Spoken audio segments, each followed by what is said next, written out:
Welcome to another episode of Skeleton Crew, the filmmakers podcast where we discuss key crew positions for any film set. My name is Mark Farag. And I'm Joseph Boyle. And today we're here with Gaffer Seth Floyd. Thanks for having me. Yeah, thanks for coming. Yeah, so tell us a little bit about yourself. I am a local gaffer here in the Tampa Bay Area. I've been doing this since '02. I graduated from film school, Full Sail in Orlando. Got picked up on a little indie movie, and the rest is history. Yeah. What was were you always into movies as a kid or? Yeah, that's, you're 17, 18 in high school, and it's like, what do you want to do with the rest of your life? It's like, I have no clue. And it was actually my mother who was like, you're always watching TV and movies, and you know all about them, and you're always reading about them, and she's like, why don't you try going to film school? I was like, okay. That sounds fun. Yeah, I was like, all right, I guess so. Huh. And once I got there, I realized, okay, yeah, that was a good call. Yeah, that's good. What were some of the films or TV shows that you were into that sort of really stuck with you as you were developing? Oh, as a kid, I watched all the classics, the Ghostbusters series, Superman, all the classic 80s movies, with John Candy and Steve Martin, all the Planes, Trains, Automobiles, Uncle Buck, 16 Candles, all those. And then as I got older, things like Jurassic Park, I remember that being like a huge... I went to the movies, God, I must have gone to the movie theater 5 or 6 times to see that movie. That was one of those like, wow. Yeah. The visual effects still hold up today. I was just going to say, the T-Rex is awesome. Yeah. Yeah, and as a kid, I think I was probably 14 or so when that came out, or roughly. That was like, wow. I'm with you. Yeah, I actually need to watch it again, but I still don't think I could tell how they did some of those effects and such. So, when you were watching these films, were you sort of assessing, like, I wonder how they made that, or was it just kind of pure enjoyment? Yeah, pure entertainment at that point.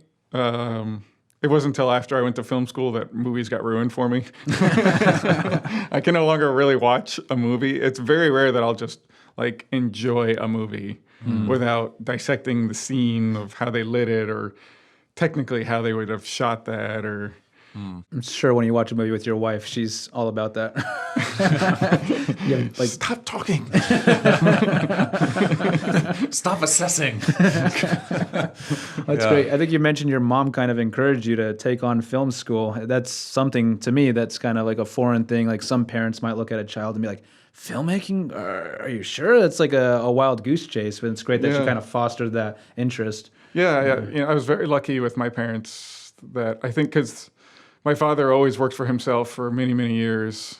So I think my parents understood the freelance world, even when I didn't. I had no clue, obviously, going into this business, what it meant. But my father was always a freelancer. So I think they understood that even in something like this, you can make a living, And it's, I think my mother knew if you follow your passion, the money will follow. And I've always said that. Oh, that's great. Yeah. How did you go about finding a film school or sorting out which one to go to? Did you apply to multiple ones? I did. I was part of I think it was Bright Futures or something here in Florida at the time. I graduated high school in 2000. If you were in like the top percentage of the class, all the state universities had to accept you. So I went around to University of Florida. Drove up to Florida State, and I took the tour and looked at their film programs. And at the time, Florida State was big. UCF, the Blair Witch Project had just come out of the UCF students 2 or 3 years earlier. So I toured all these facilities, and at the time, they were like reel-to-reel editing and shooting on like old Moviola camera, 16 millimeter cameras. And then I went to Full Sail. I heard about it somehow. I don't remember. And it was like, wow, these guys are digital editing. You learn the film, but you also learn the digital. You learn lighting. You learn kind of everything. And at that time, I was kind of done with school. So Full Sail was only a 13-month program as opposed to another 4 years of writing papers and essays and doing all the BS classes that I was not interested in. So it's much more hands-on. It's much more hands-on, yeah. So that kind of, I was like, okay, I'm going to go this way. Specifically to gaffing, how did you kind of enter that world? Was there a point during film school where you're like, this is kind of where I want to be? Or you mentioned like the hands-on approach. I know a lot of times people like working with tools versus being stuck behind a camera. Like what kind of happened? Yeah, I mean, Full Sail, to me, I enjoyed my experience at Full Sail. It allowed you at every dimension of filmmaking. I mean, they took you through the entire process from screenwriting to art department, set building, wardrobe, makeup, special effects, lighting, then through editing, post-production. So you got your hands on everything. And then you kind of just gravitated towards the department that you were interested in. That's where you would spend your free time. And for me, it was lighting. I mean, just how you could manipulate a mood and environment and what you could do with just lighting. It was always fascinating to me. So I kind of gravitated towards that department. I hung out with those professors. I worked on every movie. Every month there were 3 movies being made, with the different classes. So I would go help out every month. So by the time I left there, I had worked on probably 15 films. Now they're student projects, but still it's quite... that's where you learn. That's where you make your mistakes. That's where you watch other people make mistakes. You watch other people do good things too. And so that's where I got into lighting. You don't become a gaffer until many, many years later. For those, I think most people who would be listening to the podcast will know what a gaffer is, but for those who are kind of coming at it from a different perspective, most people know what a director is, right, what a cinematographer is, a sound person. What is gaffing? Gaffing, you're basically the head of the lighting department. You work directly with the DP in what lights you want to use, how you want to do that, how you want to use lights to control the mood, whether it be soft light, hard light, ratios, understanding how the script determines how the lighting is going to work. And so the gaffer basically takes the DP's input and has to technically make it happen. Like, I want a big soft source from here. Okay, well, there's a big wall there. How do I do that? And so you have to be creative in making his vision come true. And sometimes I can't do that. Have you always been pretty creative, like a problem solver? So did that naturally flow in that way? Yeah. I think that's one thing that I've always thrived on, especially in this industry, is walking into a situation, not having a clue what you're going to do, having a morning meeting for 10 minutes, and then figuring it out. And I can't tell you the number of times I've walked into a production and I'll have just me in a van package and the DP's, I want to do this and I want to make it look like Titanic or some $100 million movie. And it's like, okay. I come out of the meeting like, how the hell am I going to do this? And I'll just sit there for a minute. Okay, well, I can do this. Okay, I can, and I just problem solve. It's... I think a lot of people get overwhelmed. It's like, just take one problem at a time and solve it, and then... Yeah, you go from there. Sorry. Oh, no. I think I was just going to mention, I think in the past I've maybe said like the gaffer, in my opinion, is kind of like an unsung hero on set. Because as a DP or a director, you may have a pretty good idea of how you want the shot to look like. But to technically carry it out is a whole nother battle. And that's what you need a good gaffer for. Yeah, the number of times it's like, I want a 4K over here. It's like, well, okay, well, that means I need a specific generator. I can't run that off house power. Oh, you can't run that off an Edison plug? It's like, no. You can't run that off an Edison, so I need a generator. Oh, well, how much is that going to cost? And then you get into the whole back end money of it, which is something I never thought I would actually get into. But becoming a gaffer, that it's kind of forced on you. You have to Yeah. I was going to ask how things. So when you're in film school, I mean, I didn't go to film school, so I don't know what the instruction is like. Do they start with like, here's what 3-point lighting is, and you sort of start that way, and then Yeah, pretty much. You know, it's like, here's a key, a fill, and a backlight. And that this is your interview setup. And it's only until after you leave film school, like, nobody does that. I mean, yeah, I mean, that's where you start, and that's kind of like a general interview setup. But there's so many different ways to do that. yeah, You know, a fill could be a bounce card. It could be a negative. It could just be a solid to get high ratio. Yeah, you could do a light. I mean, there's so many different ways of doing it. sure. So do you feel like did that develop naturally from your assessment of the situation, or did you learn this from people as you went along? Other maybe gaffers you were working with, or were you just like, I got a better way. I can do it. I can do it this way. No, like I said, you don't become a gaffer for I feel many years in the industry. I see. I've been in this almost over 16 years now. I think I've only truly been gaffing 7 or 8 of those 16 years. You're like a Jedi. You know, you got to realize, Well, you do. I am a Jedi. I am a gaffer. You do. You have those. I had that aha moment, like, okay, I can do this. I understand what's going on. But for the first number of years, yeah, you're basically a do this, do that. Get me this light. I don't know why I'm getting the light. I don't know why I'm setting it up, but that's what I was told to do. And then you start looking at the monitor and looking at, okay. And then if you work with good gaffers, other good gaffers, you can go over and be like, hey, why did you do that this way? Oh, well, I was this and this and this and this and this. And, oh, okay, I get it. Okay. I mean, you kind of file that away. And, you know, you do that for a number of years, and you kind of look at the monitor and you're like, I don't really like that. I don't really like how he lit that. I don't want to do that. And you look, okay, I like how he did that. I'm going to. Sure. And so you kind of start forming your own eye and your own opinion.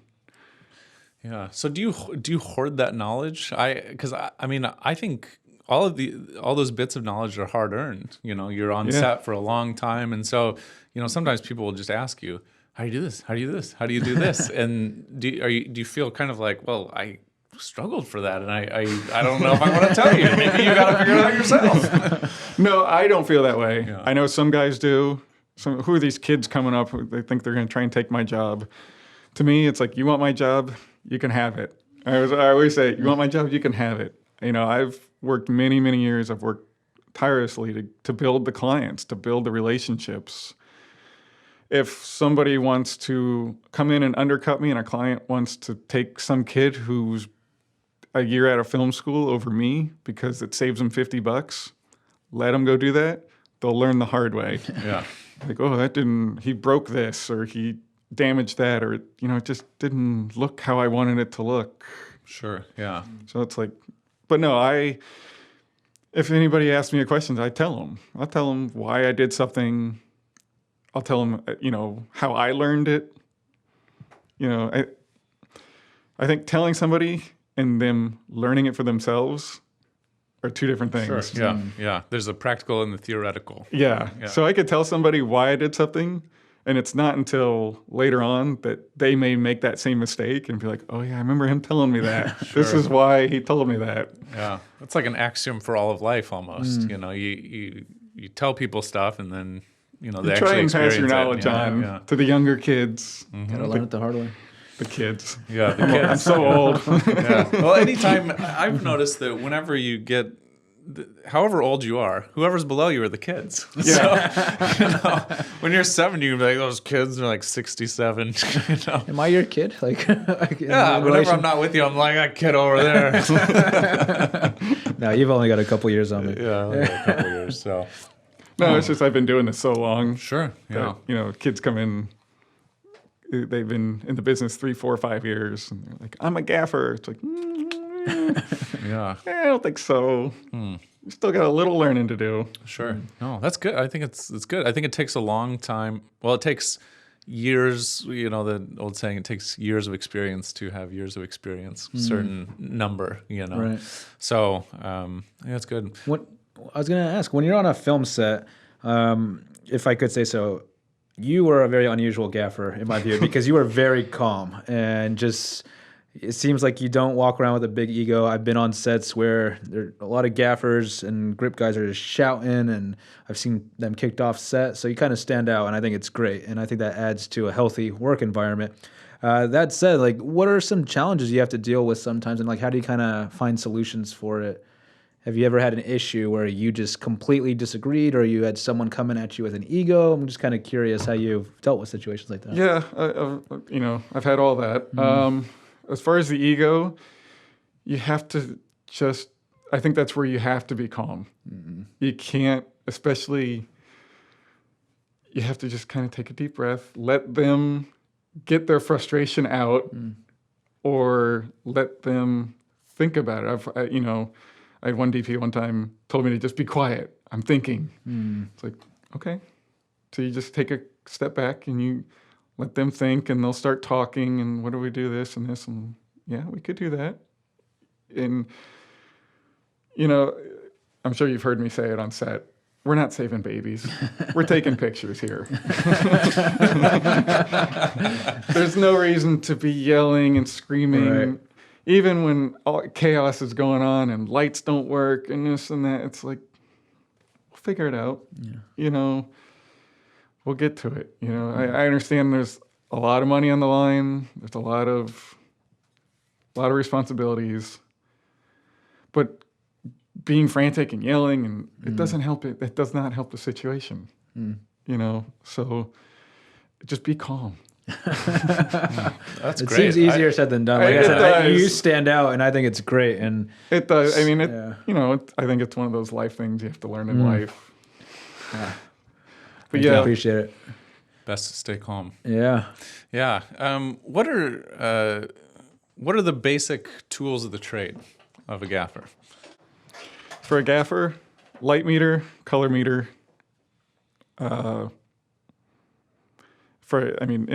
Just your everyday tools, just to do the job. But for a gaffer, you need a good color meter. These days, with all these LEDs coming out, you need a good LED color meter that you can read CRI with. You can read the color temp, so you know how green, how magenta, what color corrections you need. And a luminance meter has kind of fallen by the wayside. Every year it kind of falls more and more by the wayside. When I first started, it was all film, a lot of film, and digital was just a little baby. And so you needed a meter to read for film. And as it's progressed, I used to use it, and I still kind of just use it for green screens now, just to make sure that it's kind of even reflectiveness across, and then the ratio between the subject and the green screen. That's kind of really the only time I ever use it. Every now and then I'll bring it out if it's like we're doing like a walk through a situation, like the talent is walking through a house. It's like a long steady cam or something, just to kind of keep the exposure close from room to room to room to room. Sure. So that way you're not into a really bright room and then you go to a darker room and a really bright room. You kind of have to illuminate it so that it's a even. larger area, kind of a string of places. Exactly. So to make sure you're not going to be really wildly different. Exactly. Okay. Yeah. So those are kind of the key. Those are the things you need. Yeah. Yeah, and then everything else is just kind of tools, like wrenches and gloves and. Sure. Yeah. Okay. You're one of the few people that I've talked to who's actually worked with film. So now that you've kind of obviously entered in the digital world, how do you find it? How do you compare it? What do you miss about film? What don't you miss? Film was always scary as hell. Because you would walk around with your meter and you would basically paint with your meter. I always kind of equated it to like the painting by numbers or color by numbers. So you would walk around the background and, okay, that's all 2/8. And then you would walk around the foreground. Okay, that's a 4. So you knew it's going to be a little brighter. This corner is like a 1/8. So you know this corner is going to be a little darker. So you'd have to kind of paint by numbers is how I would mentally do it with them, and then you would shoot it, and you would hope that the exposure was right, as opposed to now everything's so digital. You just walk to the monitor. Right. Now, granted, you still have LUTs, you still have your RAW, which you can fluctuate in post a lot more, and so you kind of have to learn that end. But yeah, it's the excitement of film, of not knowing until 3 days later. That's the problem. Yeah. You know, Painting by numbers, a great expression. I like that. I've never heard that before. Yeah. that's how I thought about it. Does does digital feel cheap to you? After, you had to struggle so much. You had to, now it's like, you don't got to paint by numbers. It's done. It's a different struggle with all the back end editing that is now done. Like, I can't tell you the number of shoots I go on where it's like the sky is blowing out, and don't worry about that. We're shooting raw. I can bring it down in post. It's like, okay, all right. And if you have a good DIT on set, which, the DIT is your lifesaver. I hear so many producers don't like DITs. They think it's a BS position. It's a lifesaver. I'm telling you. I've done shoots where it's like, I don't know if that sky's going to expose. We'll shoot it. We'll run the card to the DIT. You give him 10 minutes, and it's like, okay, that works. Right then and there, okay, we're good. We can keep moving forward. Sure. They are one of the newer upcoming positions that most people take. They don't appreciate. Right.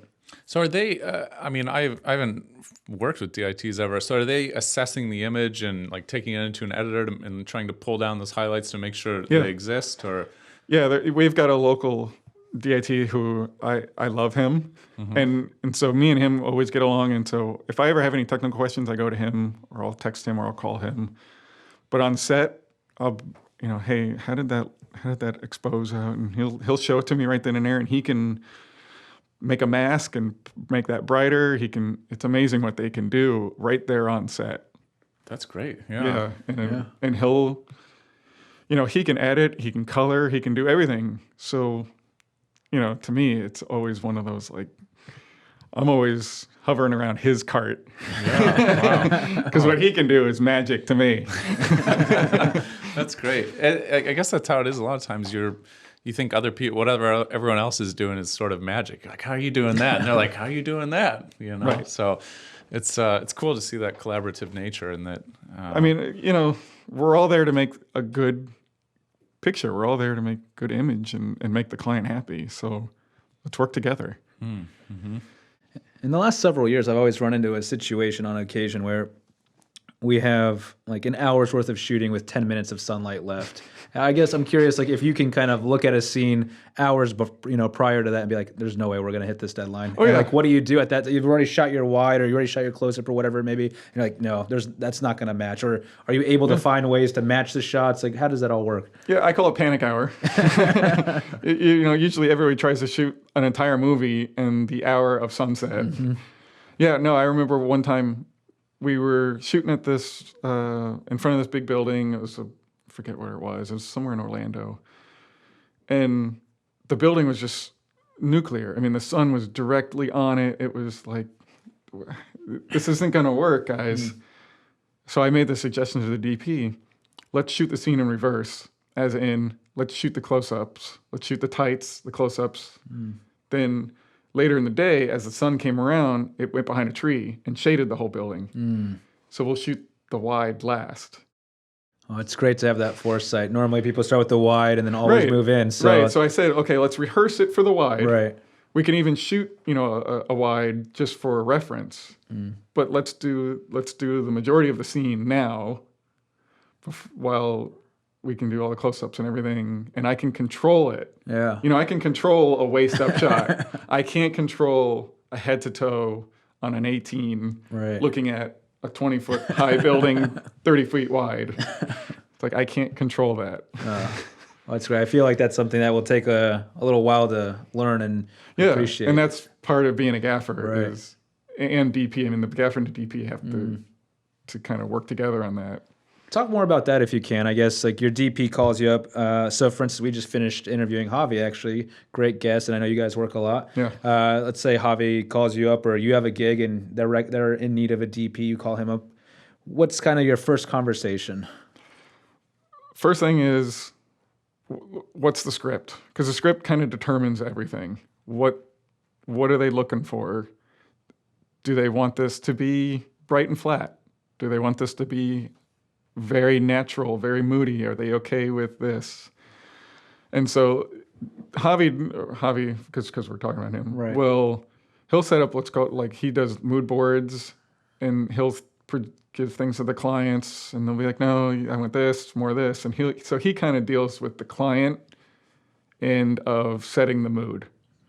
Then once that's kind of set, he'll send me the mood board, and then we'll have, depending on the project, we'll talk anywhere from 15 minutes to an hour and a half sometimes. Okay, how do we do this?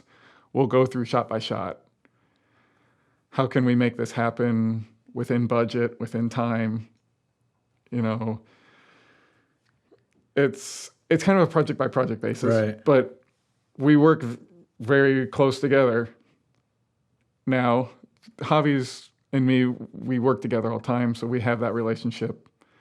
Some DPs, you don't find out until you show up. Right. Yeah. You know, and then so that's the scale, I guess, is spending an hour and a half on the phone, talking about every shot beforehand, or just showing up. And kind of winging it. Right? And him going, I'm looking for this moody contrast, negative fill, soft key. Oh, okay. Do you find that the work's better when you're able to have that discussion ahead of time, or it's just a different thing and you'll sort it out on the day? I feel it works better knowing ahead of time, going into the project, knowing what I'm getting into, helps me understand why we're doing it. How I can work faster. I can be more efficient with it. A lot of it's because sometimes when you just show up in the day, you'll set something up. I don't really like that. Can we do something else? Yeah, let's do this. Okay, we're getting closer. What if we did this? So It's a little more incremental instead of knowing how you should approach it already. yeah. So if there's some prep, I may show up, set something up. Maybe it didn't work exactly how we thought, but we tweak it a little bit, and we're good to go. Sure. As opposed to sometimes you show up, I don't really like that, and you may end up with something totally different. Yeah. I'm sure there's a benefit, to knowing the DP and having worked with him, even if you can't discuss the specific project up until the day. Yeah, that's another thing. As a gaffer, if I don't know the DP, I'll spend the first half of the day just trying to learn his style, the DP style. Usually, if I spend more than a day with a DP, I can figure out their style, and I can kind of anticipate what they want, how they want to do it. Not always, but Sure. What are some markers of style that you see? You know, is it like, are you assessing the way they move their camera? Are you assessing like how much contrast ratios they prefer? What are some of those markers that you see in their style? Yeah, like, how they like to light it, what units they like to use, if they like book lights, if they want to just go direct with diffusion or through a frame, or if they do a lot of camera movement, I know, okay, I got to set things a little wider. I can't hug the frame. I got to give them room to play, because some DPs are very loose. Yeah, I was going to ask, since you've been in this industry far longer before LED technology kind of took off, you were there with tungstens and Fresnels and kind of through Kino flows, which I guess that technology, maybe I shouldn't say that, it's starting to kind of fall by the wayside perhaps. Yeah. So kind of like talk us through kind of your experience of like what it was like working with these hot lights, which, nowadays some people, younger guys, don't even know what a Fresnel is, and what are the advantages and disadvantages? Yeah, when I first started, everything, like our main sources were Fresnels, and for interviews, like particular interviews, let's just say, we'll go with that. Right. I used mostly 1K open faces through a Chimera. And that was like the main key source for interviews when I first started. And then you kind of rolled into the Kinos, and Kinos, oh my, fluorescent, big soft, you can, no power. They were cool to the touch. You didn't have to burn yourself with them. And now Kinos are kind of falling by that wayside, and LED are coming in with sky panels and quasars and now Asteras, and there's so many different LEDs out nowadays. Yeah. Would you say, I kind of mentioned this earlier a while ago, it seems like some people always welcome these new technological advances, and they're all for it. Some people, though, get kind of concerned because maybe it democratizes the filmmaking too much to the point where anyone can just grab a camera, and then some people are like, oh, this cheapens the craft, or this threatens my job. Like, where do you kind of fall under? Like, are you worried about like people picking up a $100 or $200 LED light and they're just kind of becoming their own, quote unquote gaffer on their own? Or the Canon 5D changed the industry. That one camera made everybody go from, you had to work up to being a DP to buying a $2,000 camera, $2,500 camera. You're now a DP. It got a little frustrating when those first hit the market, because you'd get these young kids calling you, I'm a DP and I need lights for this project and I have no money, or trying to tell us how to light it. And it's like, okay, that's not how you want to do it.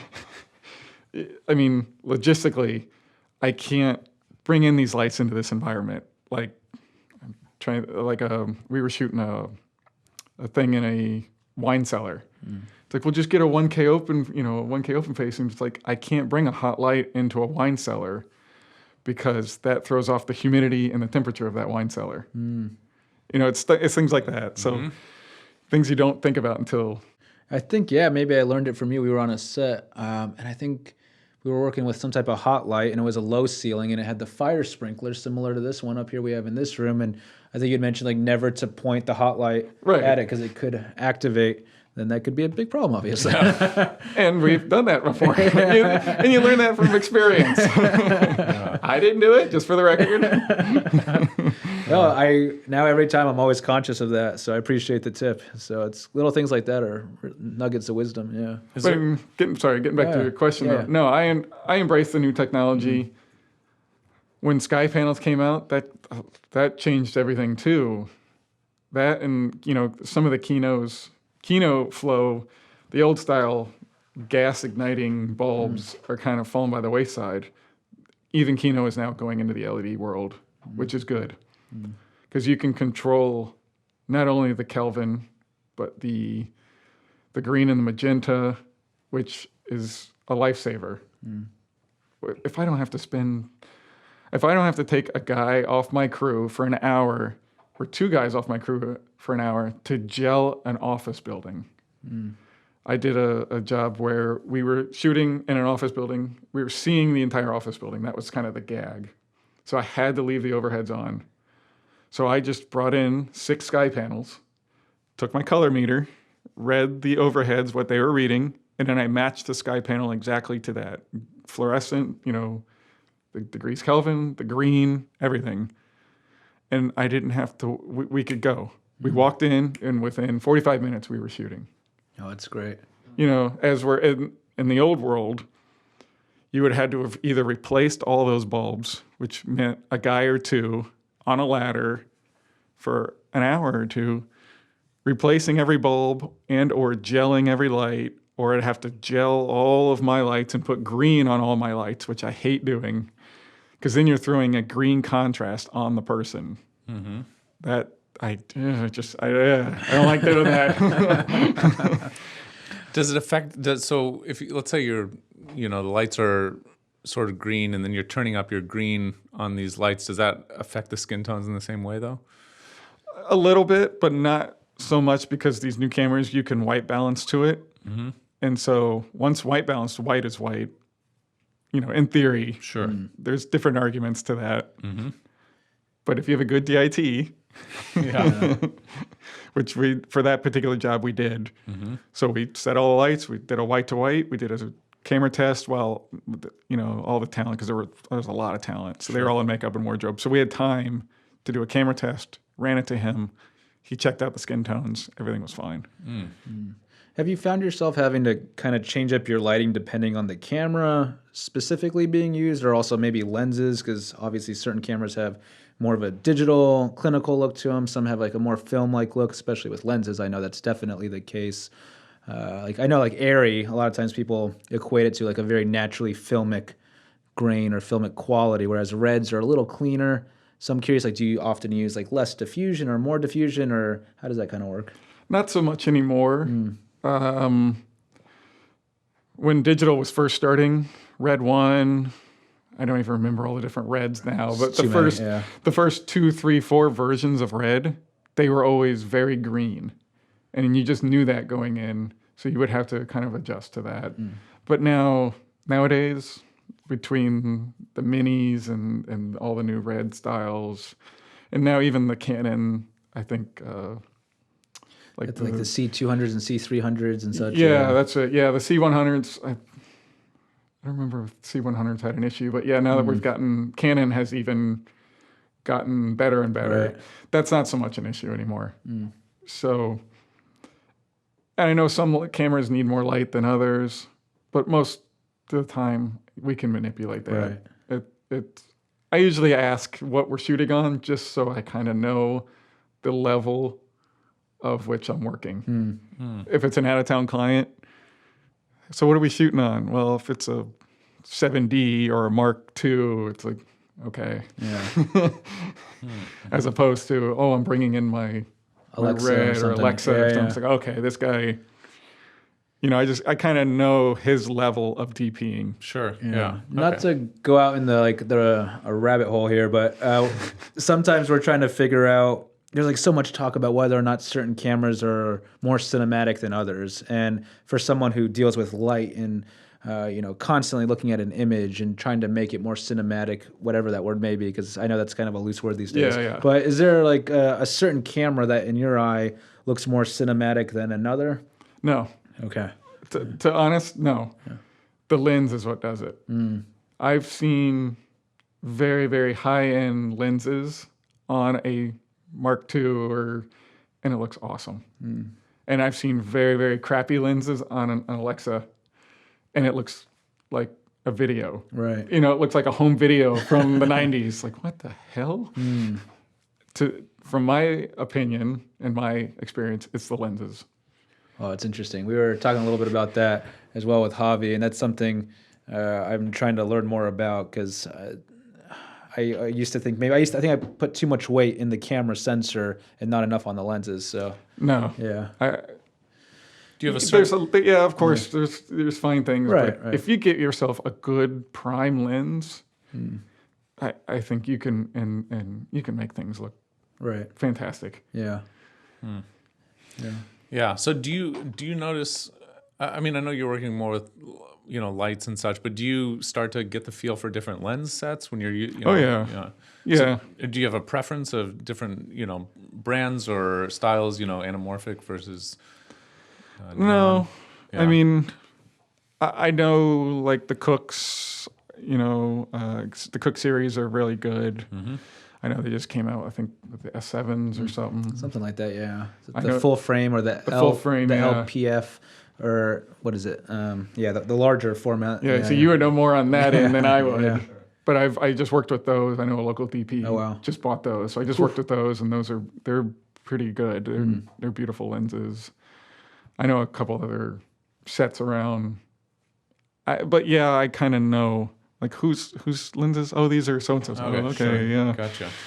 Yeah, I asked a DP once, and I've been interested in always cinematography. I've always shot my own stuff, so I wouldn't never call myself a DP. But I asked a DP once about different qualities of light. Like, what is the distinction between taking like, let's say, why would you choose to take a light and shoot it directly through diffusion versus doing like a book light? What just for softening the light, or basically, yeah, that's all you're basically doing. You're gonna a bounce light is gonna be softer than a direct light. Everyone's like, is this the right way to do it? It depends on what you're shooting.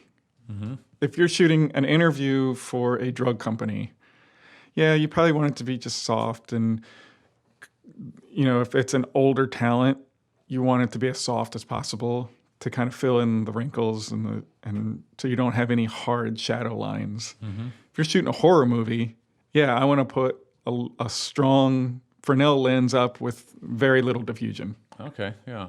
So you're just really looking at the content and deciding. Yeah. Yeah. Do you find it more? I've heard before. I don't remember what it was. It was in a book about lighting, I believe. But someone said lighting with soft light is easy. Lighting with hard light is more difficult. Do you find that to be the case, or do you find a distinction between the two? I don't know. That's I mean, I don't know either. I'm just trying to think like if I had any. I mean, if you're lighting with hard light, there's a reason why you're doing it. Everything with lighting, there's a reason. I mean, I think it's hard to light with any light. Well, they each project their own unique problems. Soft. If you got a big soft light, it's like, okay, well now how do I keep it off the background so that the background doesn't get too bright, or how do I control it more, because it's harder to control when you start bouncing it and soften. For hard light, it's yeah. I mean, I don't know the answer to that one. That's all right. Yeah. There might not be an answer to it. Yeah. Well, I think, like you said, it's probably or as most things are, it's probably preferential and figuring out what type of genre it is and all of those types of things. So exactly. It's probably not a very clear answer about that. Yeah. I'll have to think about that some more. Sure. I'll have to I'll text you in 2 weeks. Yeah, I look forward to that. Yeah. Oh, it's good. So I'm always curious when I'm on sets. I see, I don't know if I'm supposed to like throw in the same position in the same role, because I know they're very distinct, but gaffers and grips sometimes work together. I know gaffers more in terms of creating the light, and then you guys utilize grips to your. How does that work exactly? Where's the distinction? So technically, a grip manipulates light. Right. Electricians set it up, or project or provide the light. Right. So if you go to like a feature film where everything's very distinct, like electricians are electricians, the gaffer tells the electricians what to do. The grips are the grips, and the key grip tells the grips what to do. And the gaffer and the key grip will work together. The gaffer will usually say, I want to put a light here. And it's the key grip's job to put that light there. Right. And the key grip will tell his grips what to do to put that light there. So on smaller sets, do you sometimes have to pull double duty? Yeah. Right. Pretty much anything under a feature film. Right. Especially nowadays. When I first started, you had crews of 10, 8, 6 guys. Now, it's like, if I get 4 guys on a job, it's like, well, that's a big job. So you have to know how to do everything. You have to be able to set that light up and then set a flag for it. Yeah. As opposed to like a feature film, like I said, the electricians would set the light up and then walk away. And the grips would come in and flag it and gel it and diffuse it and set up everything in front of the light. When someone comes to you, like a DP, director, producer, and says, all right, Seth, here's what I need. I need some type of vertical incline dolly shot, and you have to build some type of contraption.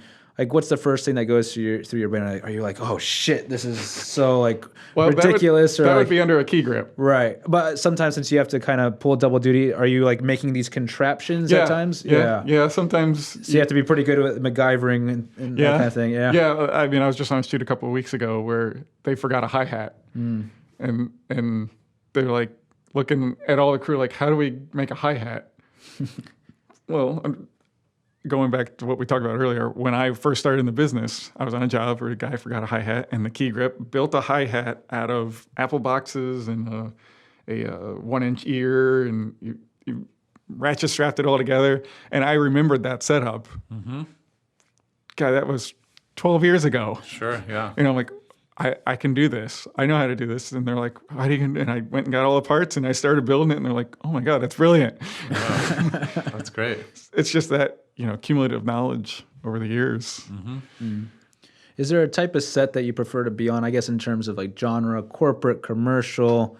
There's like so many different worlds, and I know some sets it's a very simple setup. You kind of set it up and you kind of can leave it or make small adjustments. Some sets are like very frantic. All right, we got our shot. You got to, break down the entire room and do it all. Do you like a quiet set or do you like chaos? Does it kind of make the time pass quicker? Chaos makes the time pass quicker, right? For sure. I'm not a big fan of like setting up an interview station and then sitting there for 10 hours. It's like, oh, let's do something else. It's so boring. And you do get those jobs and it's like, okay, I know to bring my wall charger for my phone because I'm going to be just trying to stay awake on my phone. What are some of the most difficult situations that you find yourself in? So maybe like you mentioned going through a house. So one of the questions I guess I have separately is how do you light really large areas? If someone's passing through, an area, how would you approach a situation like that? Maybe a camera's moving through there and you want to keep their shadow off of things. You have to block it out. First thing, you have to block it out, know where the camera's going to go, know what and where you're going to see, so that, okay, when he entered this room, this corner was dead. You're not going to see this corner, so I can light from this corner. Mm-hmm. Okay, that corner's dead. You're not going to see the ceiling, so I could rig something to the ceiling. That's where you have to kind of start planning, and you take it room by room by room. Those are a little bit more challenging, because it's a one-shot deal. Mm-hmm. It's... So you're really saying, where can I light? Because there's so many areas I can't light from, right? Right. Mm-hmm. And so if there's windows or something, you try and push light through windows where you can. But yeah, I mean, those are the jobs where you'll spend 6 hours lighting it for a one-shot, and then run through that one shot for 2-3 hours and then an hour of cleanup. Yeah. Do you know, when you're assessing a specific shot, do you, a lot of people will say, okay, there's a window here, so that motivates my lighting, right? And this could maybe blur the line between DP and Gaffer, but so a lot of people use motivated light. Do you know what something's going to look like before you set it up? Or are you like, oh, we'll punch light through there and then see how the light falls and it'll probably be correct because it should be coming through there? Or do you know like, oh, it's going to look just like this? Or are you sort of exploring as you go along? No, you kind of know. I've been doing this long enough to where I can walk into an environment and kind of be, okay, this and then this. And sometimes it doesn't work. Mm-hmm. Something like, oh, crap, I didn't think about that, or, oh, I didn't think about that reflection. But yeah, most of the time, you kind of have a very good idea of what's going to happen. Mm-hmm. If I put this light here, it's going to light that back wall, or it's going to throw a nose shadow. So I kind of need to get it around as far as I can to keep that nose shadow, or to fill the eye socket. Mm-hmm. I mean, that's another thing is I'll walk in, I'll talk to wardrobe, and I'll talk to makeup to figure out which way the hair is parting, so I know which way to put the key on. Okay. So you don't get that. I call it the Jennifer Aniston from the 90s, The Friends, where she had that. I couldn't imagine working on that show. Where she had that hair that would just like sort of cup around her. Yeah. That's things you don't even think about half the time. Yeah, and I'll go to wardrobe. Hey, what are they wearing? Is it something bright? Is it something dark? So is there anything you hate to hear? White. Sure, yeah. And I'll look at the talent. I remember one time I was out on a beach, on Clearwater Beach, and I had this real young 20-year-old pretty girl, super blonde hair, like Norwegian, pale. She was co-hosting with an African-American who was very, very dark in skin tone, and they were standing next to each other. And it's like, oh my God. Yeah, how am I going to deal with the disparity? Yeah, and on camera, it's hard to find that balance between him not being too dark and her being too bright. Sure. So I had to put him right next to the key and almost keep the key off of her. Yeah. Okay. Yeah, because you're always trying to balance that. Right. Find that balance. Yeah. Huh. I always hear of like dynamic range on certain camera sensors that can handle that a little easier. And I know that gap is closing with all these modern developments, but I always hear like Airy is the king of dynamic range. So it seems like maybe in that situation, maybe it would have made your life a little easier if you had a little bit more wiggle room. Yeah, this was a long time ago. Right. So this Before- this was back in, I think it was even beta cam days. Oh, wow. No, So- you had to work a little harder on that one. Yeah. Oh, it's great. Yeah. Are there any, when you're watching films, are there any DPs or, the DP gaffer relationship's pretty tight because they're sort of facilitating the DP. Are there any DPs or that you watch their work and you admire and you're sort of... Oh, yeah. I mean, I've always been a fan of like Roger Deakins since I think I first heard about him of like, Oh Brother, Where Art Thou? I don't know if you remember that movie. Yeah. That was one of the first movies to use digital post to sepia. color it, right? Yeah, they Yeah. sepia everything to give it that old brown, Depression era Sure. look. Yeah. I always followed Conrad Hall Sr. Up until he passed away. And then I started kind of following his son, who did Panic Room, was like one of his son's first movies. Okay. And that was one of the first ones that used a lot of Kino flows. Kino flows were just coming out at that time. Okay. I don't know if you ever saw that movie with Jodie Foster and... I forget. I forgot who else was in it. Yeah. So that was back in like 2000, Early early 2000s. 2000s. Was Yeah. that Fincher or who? Yeah. That was Fincher. Okay. I believe so. Yeah. I could be wrong, but so Conrad Hall was Deacon's sort of mentor, I think, wasn't he? I don't know for sure, I'm pretty sure he was. Yeah, but I know Conrad Hall. or they were friends or something. Yeah, I'm sure. That's a small world. Yeah, yeah. And then, Janusz Kaminski. I don't know if you're familiar with him. Yeah, really good But stuff. yeah, he's done, for anybody who doesn't know, he's done all of Spielberg's movies since Schindler's List, I believe. And I actually got a chance of meeting him and working with him Oh, wow. Really? here locally. Yeah, he comes into town every few years Oh, that's cool. to do commercial work. Was he from here? Or- No. Oh, He's in from town. Poland, I think. Oh yeah, I didn't know if you had some sort of base here or something, No. but yeah, I was just talking to someone about Saving Private Ryan the other day and the cinematography in that Yeah, film. I mean, It's incredible. It's like defined the look of war for me. yeah. Back when I remember when that first came out, I think I went and saw that 2 or 3 times in the movie theater too. Sure. How would you approach? So, like, let's say someone was like, let's shoot this giant beach scene. I mean, was that just daylight? Just like, oh, we just got to deal with the daylight, or how could you even? light Yeah, something I mean, like that? I'm sure I know they flew in cranes and flew big overheads for some of the tighter stuff. Mm-hmm. I mean, if you have Spielberg budget, Sure. Yeah. that you can do that. Mm-hmm. But yeah, when we shoot beach scenes, it's usually a 20 by 20 at the biggest, especially on a beach because it gets dangerous with the wind and everything. Sure. Yeah. It's usually natural light, and then you bring in an 18K to kind of fill in, supplement the eyes and face and everything. Because you're just trying to protect from being too overall bright and just glaring sun. Exactly. Yeah. If you can, depending on the shot. Yeah. So what would you use? Actually, I bought a 20 by 20 a while ago that I found on Craigslist. It's in the back studio. It's in the Just back been sitting there. He's a monster. Yeah. So I've never used it. What is it? Do you remember what it is? Is it a grid or is it a... It's it's a Matthews one from like 10 or 15 years ago. It's just big 20 by 20 Oh, you frame. just have the frame. Oh, not the frame. diffuser. Oh, the frame, Yeah. So Yeah. I don't have actually any material like what do you call it, like Grifflin or silks or anything. Yeah.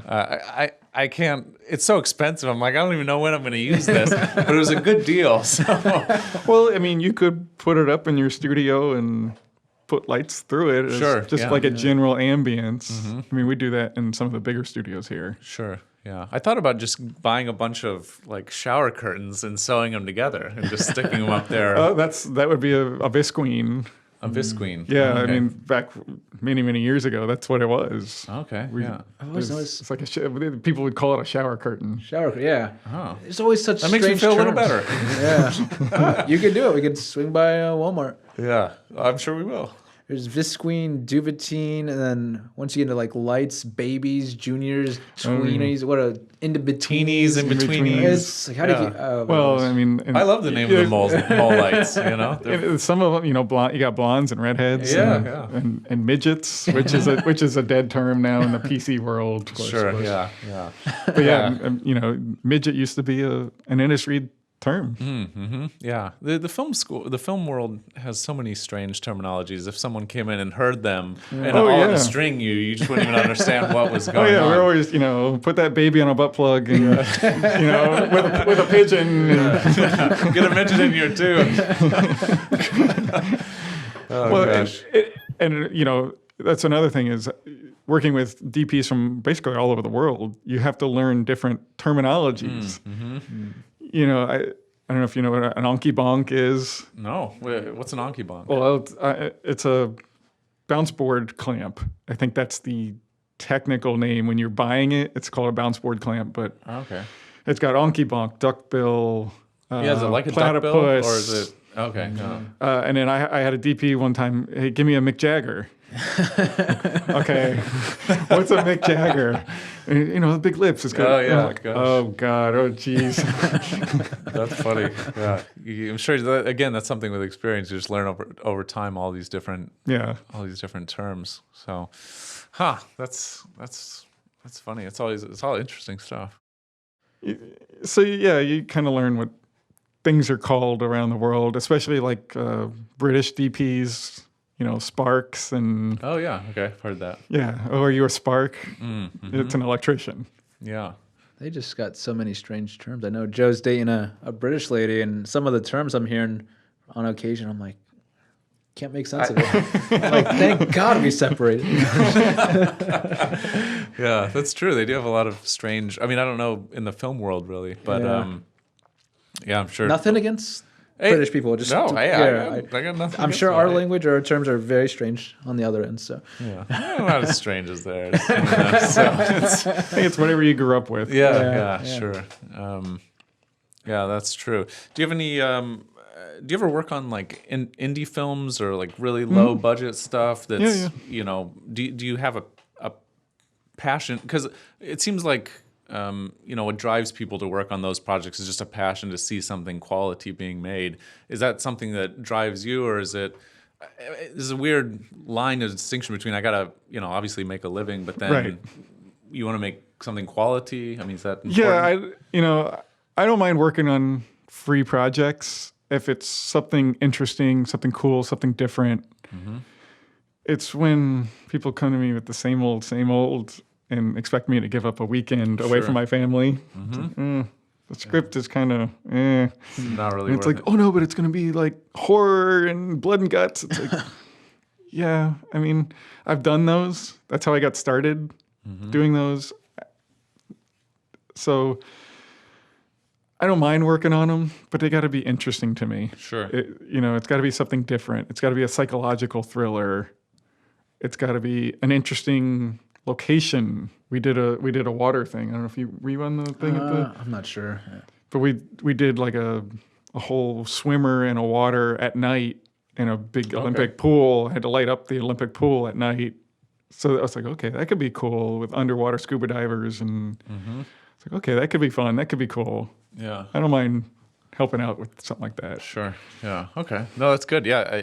You want something that's interesting, something that's new and different. Yeah, something different. It's when people come with the same old. It's like, sure. Okay, I get it. Horror, I get it. It's a girl running through the woods. Sure. Someone's chasing her. She trips and falls. Yeah. If it's something interesting. Oh, that's good. Well, people want to I just imagine people want to feel connected to something and just make sure their time is valued and you're working towards something beautiful or interesting. And there's a lot of like torture porn and horror crap here. Yeah. I don't know what's going on, but I guess it's easy to shoot, or cheap to shoot, and there's a chance of selling it. And it's depressing. It's just exhausting. That's true. That's true. Especially in this, this market, it's kind of, I don't know why, but it's kind of become the horror. Yeah. A lot of horror movies are being shot here, and we get calls for a lot of horror movies. So, that's what it is. I just did one, a local one, but it was based on like St. Pete folklore. So it's like, okay, that's at least it's local. Sure. It's home. It's got some roots here. Yeah, it's got roots here. There's a reason why it's being shot here. It's not just because this is where horror movies are shot. Yeah. Yeah. Well, I think it seems like a good gaffer is worth their weight in gold. Actually, Mark was sort of gaffing a project for me last year. Oh God, please and don't use that word. I don't do that word justice okay, at all. sorry. No. He was Producer facilitating some sort of version of that role. You know, on smaller shoots, you have to do everything. Yeah. For the record, I did say, if you remember, we should hire Seth on No, it that's too. what I was going to bring Yeah, up. I was yeah. going to say he was like, oh man, if obviously you've worked with him a fair amount. If Seth was here, he'd be doing what we're trying to do in like half the time or a third tenth of the or time, something like that. But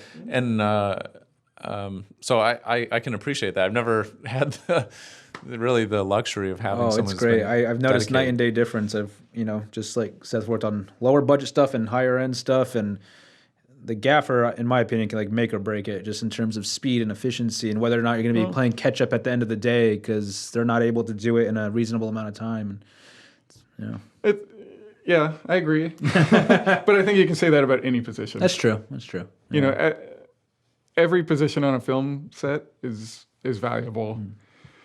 Anyone can slow the whole thing to a screeching halt. I mean, I can't tell you the number of times you're waiting on makeup or wardrobe or camera or art department or, I mean, even script supervisor, like trying to look back at an old shot to match it. I mean, every position is important. It all works towards making a final project look as good as possible. I think that's the ultimate goal. Yeah, that's great.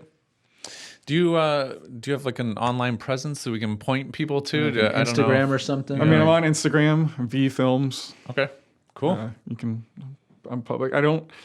I'm bad at posting work-related stuff. Sure. Because a lot of the stuff I go on, it's like, hey, we don't want anybody to know we're working on this. Yeah, NDAs and stuff like that. Yeah, Sure. so don't post anything, no social media. And it's usually not, I'll take pictures and it's, you can't really post until after the commercials come out or, whoever has made it announced that they're going with this brand or whatever. Sure. And by then I've already forgotten about the shoot. I'm already on to the next problem. Yeah. That's understandable. Well, Seth, thanks so much for coming on. It's been a good discussion. I've enjoyed having you here. Yeah, thanks for having me. Appreciate it. Thanks so much. Great. And thanks for watching another episode of the Skeleton Crew Filmmakers Podcast. Feel free to like us, subscribe, and see you on the next one. Yep, thanks. If you enjoyed this, please like, subscribe, leave us a review, and share it with your friends. You can find links and information about our guests in the show notes or description below. Music by Ian Kreider. To contact us, please visit SkeletonCrewPodcast.com. Thanks for listening.